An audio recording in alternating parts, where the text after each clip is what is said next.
Alors, Shabbat Shalom à tous et toutes, dans la joie et la bonne humeur, le Tanya. On continue l'étude du jour. 21 Av 5785, Igeres à Kodesh, chapitre 7. Comme nous sommes heureux, comme notre part est bonne, comme notre sort est agréable. Ce passage figure dans le début du rituel de la prière du matin, qui a pour objet de décrire le lien et la proximité entre le Saint béni soit-il et les enfants d'Israël. Le texte dit ensuite, comme notre héritage est beau. Mais Rabbi Gino Zalman ne cite pas ces mots, il ne pose aucune question les concernant, car la notion d'héritage est bien claire, sans qu'il soit nécessaire de la préciser. Le but de la présente lettre est donc de montrer la relation spécifique qui existe entre les âmes et les mitzvot, en d'autres termes, la part et le sort qui sont confiés à chacune de ces âmes. L'Éternel est la part qui m'a été impartie et ma coupe. Télim 16.5 qui conclut « Tu soutiendras mon sort ». De fait, la coupe et le sort sont deux termes qui décrivent une même réalité, la mission qui est personnellement confiée à chacun. Néanmoins, le sort est l'ensemble des événements qui surviennent à l'homme sans qu'il les ait provoqués, sans aucune intervention de sa part, alors que la coupe est constituée parce qu'il se prépare à obtenir l'aboutissement de ce qu'il a lui-même préparé. Des parts sont tombées pour moi. Télim 16.6, dans toutes ces citations mises et on est mis en exergue de la présente lettre. Les expressions notre part et notre sort désignent l'éclairage divin que chaque juif possède en son âme et qui est à l'origine de la mission spécifique qui lui est confiée ici-bas. Plus précisément, le terme part suggère l'identité en toutes les parts définies, alors que le sort évoque ce qui a un caractère spécifique et inhabituel, comme ce que l'on obtient par un tirage au sort. La part est donc la mission de toutes les âmes juives, identique pour tous, alors que le sort est l'apport personnel de chacun, ce que nul autre ne peut accomplir au sein de la création. C'est bien à ce niveau du tirage au sort que faisait allusion le chapitre 18 de la première partie du Tanya qui, il disait, le Un Sof, béni soit-il, se revêt dans la faculté de Horma de l'âme de chaque juif, qu'il qui soit. Ce stade transcende la connaissance et la rationalité perceptible. Ce sont les termes de cette mission qui seront définis dans la présente lettre, après qu'elle ait justifié l'emploi de ces expressions. Il nous faut comprendre les expressions notre part et notre sort, et pour cela, il convient de définir précisément une formulation qui est courante dans l'enseignement de nos sages, dont la mémoire est une bénédiction. Il n'y a pas de part en le Dieu d'Israël. C'est ce qui est dit à propos des impies, de ceux qui se révoltent contre Dieu, notamment dans les traités Sanhedrin 102b, Berarot 63b, le Yerushalmi, traité Agiga, chapitre 2 au paragraphe 2, le Midrash Tauma, à la fin de la paracha Tazria, le Midrash Bereshit Rabbah, chapitre 2 au paragraphe 4, ou le Zohar, tome 1, à la page 131b et tome 2 à la page 3b. On verra aussi à ce sujet la fin du chapitre 32 de la première partie du Tanya. Or, nos sages disent que d'une formulation négative, on peut déduire une formulation positive, ce qui veut dire, en l'occurrence, que les justes et les hommes bons ont une part en Dieu d'Israël. Or, une telle affirmation est surprenante. Comment le infini de Dieu? Comment le terme de part s'accorde-t-il au caractère infini de Dieu? Bien que le terme de part n'ait absolument aucun sens quand il se rapporte à Dieu, béni soit-il, qui ne peut être découpé en parts, ce qu'à Dieu ne plaise. En fait, l'explication est celle qui est donnée à propos de Jacob. Il appela l'Éternel Dieu d'Israël. Bereshit 33:20. Ce verset qui se rapporte à l'autel de Jacob dressa pour Dieu est le premier de la Torah qui le désigne par le nom d'Israël. En effet, c'est alors que notre père Jacob reçut la révélation de l'éclairage divin illuminant son âme, dont le texte dira plus tard qu'elle portait en elle toutes les âmes d'Israël. Il en résulte que Dieu peut éclairer l'âme de chaque juif d'une manière spécifique, confier une mission personnelle à chacun sans pour autant que son unité soit remise en cause. De ce point de vue, la révélation divine est donc bien découpée en parts, si l'on peut s'exprimer ainsi dès qu'elle parvient ici-bas. De la sorte, chaque âme d'Israël peut recevoir l'une de ses parts. C'est ce que développera la suite de cette lettre.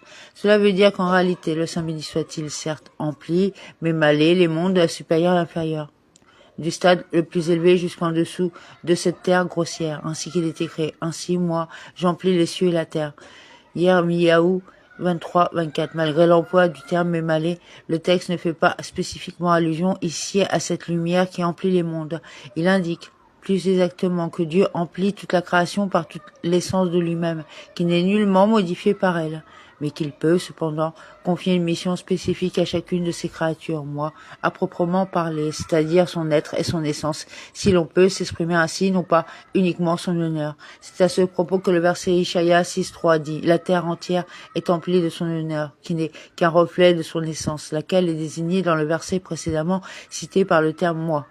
Le Tanya souligne ici que l'honneur de Dieu est le reflet de lui-même qui est perceptible au sein de la création, mais que, simultanément, le Saint béni soit-il, par l'essence de lui-même, emplit tous les mondes de manière strictement identique, du plus haut au plus bas, sans la moindre distinction. Malgré cela, comme son nom l'indique, il est saint. Saint Kadosh doit être pris dans l'expression Kadosh Baruch.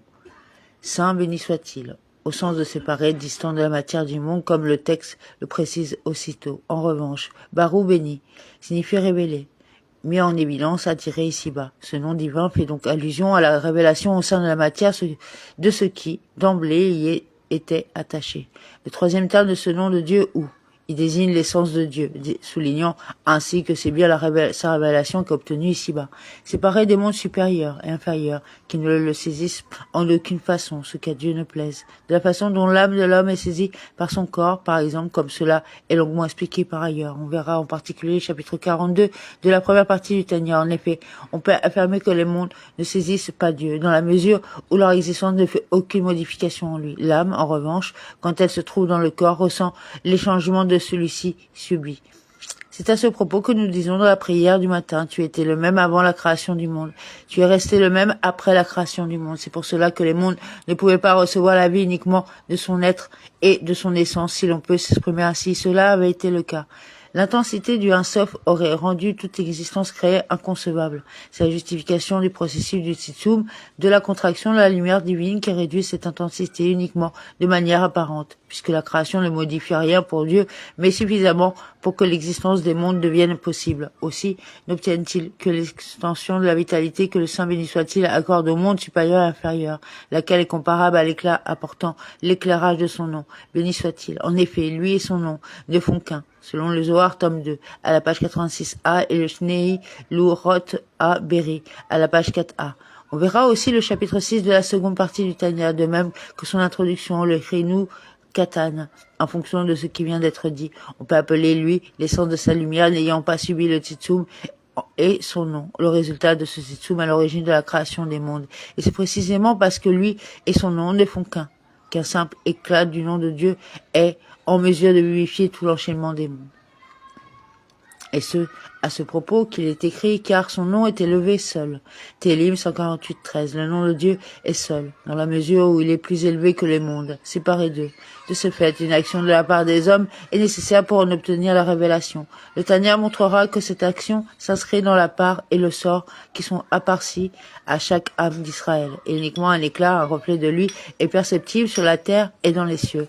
Selon la conclusion du même verset Télim 148.13, ainsi le reflet du nom de Dieu qui suffit à vivifier les cieux et la terre y est perceptible. Ayant subi le Tzitsum, en revanche, l'essence de Dieu transcende la création et n'est pas saisie par elle. Cet éclat s'introduit à proprement parler dans les mondes supérieurs et inférieurs pour les vivifier. Il est alors saisi par eux, grâce à de nombreux stades intermédiaires, des phases de contraction tsitsumim multiples et intenses. Ces tsitsumim sont quantitativement multiples et de fait, ils imposent une profonde réduction à la lumière du Un Sof en outre et sont aussi qualitativement intenses, au point de modifier en apparence la nature de cette lumière, de lui imposer le voile et l'occultation dans la perception des créatures à travers l'enchaînement des niveaux par une relation de cause à effet. Ainsi, au sein de chaque monde, une phase de contraction est la cause qui est à l'origine d'une autre phase de contraction, lui étant inférieure, qui en est l'effet. À l'issue de tout ce processus, la lumière de Dieu s'introduit dans les mondes et dès lors, elle est effectivement saisie par eux. Amen.